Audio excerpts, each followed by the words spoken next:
السلام علیکم ورحمۃ اللہ وبرکاتہ۔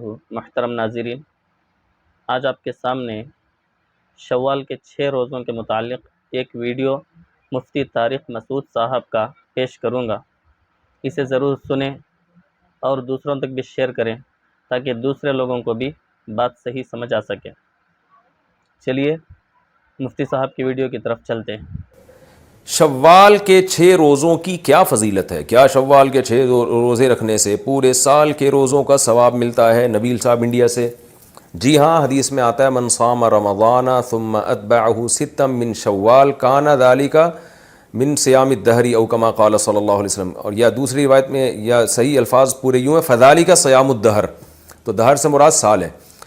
تو آپ صلی اللہ علیہ وسلم نے فرمایا جس نے رمضان کے پورے روزے رکھے اس کے بعد پھر 6 روزے شوال میں اس نے رکھے اس کے بعد، تو فذالک صیام الدہر، یہ پورے سال کے روزوں کے برابر ہے، تو اس کی بڑی فضیلت ہے، رکھنا چاہیے۔ شوال کے روزے الگ الگ رکھ سکتے ہیں کیا؟ شوال کے روزے اکٹھے رکھنا ضروری ہے یا الگ الگ بھی رکھ سکتے ہیں؟ عمر فاروق کراچی سے الگ الگ بھی رکھ سکتے ہیں۔ عمر فاروق صاحب اکٹھے ضروری نہیں ہیں۔ شوال کا روزہ دعوت کی وجہ سے توڑنا، میں نے شوال کا روزہ رکھا ہوا تھا، مجھے ایک دعوت پر بعض ساتھیوں نے کہا کہ نفلی روزہ توڑنا جائز ہے، میں نے توڑ دیا، کیا میرا یہ عمل صحیح تھا اور کیا مجھ پر قضا واجب ہے یا نہیں؟ محمد انور کراچی سے۔ بلا وجہ نفلی روزہ توڑنا بھی جائز نہیں ہے، لیکن اگر معقول وجہ ہو، جیسے دوستوں نے دعوت کی، اب آپ کا یہ ہے کہ اگر دعوت قبول نہیں کی وہ ناراض ہو جائیں گے، تو ایسی صورت میں آپ روزہ توڑ سکتے ہیں، لیکن بعد میں اس کی قضا کرنی پڑے گی، کیونکہ قرآن کہتا ہے یا ایھا الذین آمنوا لا تبطلوا اعمالکم، اپنے اعمال کو ضائع مت کرو۔ تو اب ایک دفعہ رکھ لیا تو اب اس کو ٹھیک ہے، کسی وجہ سے توڑ دیا تو اب بعد میں دوبارہ رکھیں اس کو، واجب ہے وہ۔ ایام 20 کے روزوں کی فضیلت، ایام 20 کے روزوں کی کیا فضیلت ہے؟ محمد ندیم کراچی سے۔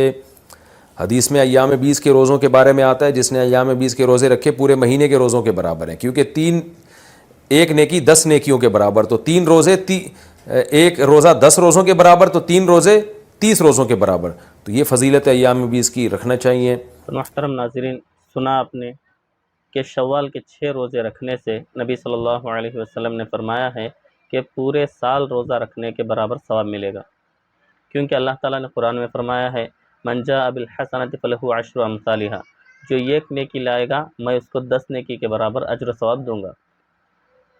تو اب اس لحاظ سے ہمیں رمضان کے 30 روزے مل جاتے ہیں اور اسی طرح سے شوال کے 6 روزے مل گئے، تو فرمایا 30 پر 6 روزے ہو گئے، یعنی 36 روزے ہو گئے۔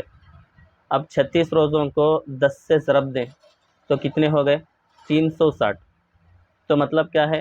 یہ ایک سال میں 360 دن ہوتے ہیں، تو 360 دن کے برابر روزہ رکھنے کا اجر و ثواب اللہ تعالیٰ دے دیتے ہیں۔ تو اس لیے کوشش کریں شوال کے 6 روزے رکھیں، اور وہ کیا مسلسل ایک کے بعد ایک کے بعد ایک ایسا رکھنا کیا بھی ضروری نہیں ہے، بلکہ سال بھر بھی رکھ سکتے ہیں۔ تو اس لیے جو ہے کوشش کریں۔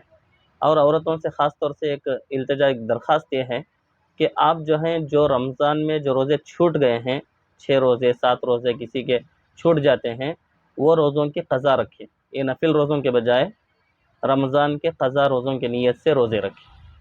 چلیے آج کے لیے بس اتنا ہی۔ السلام علیکم ورحمۃ اللہ وبرکاتہ۔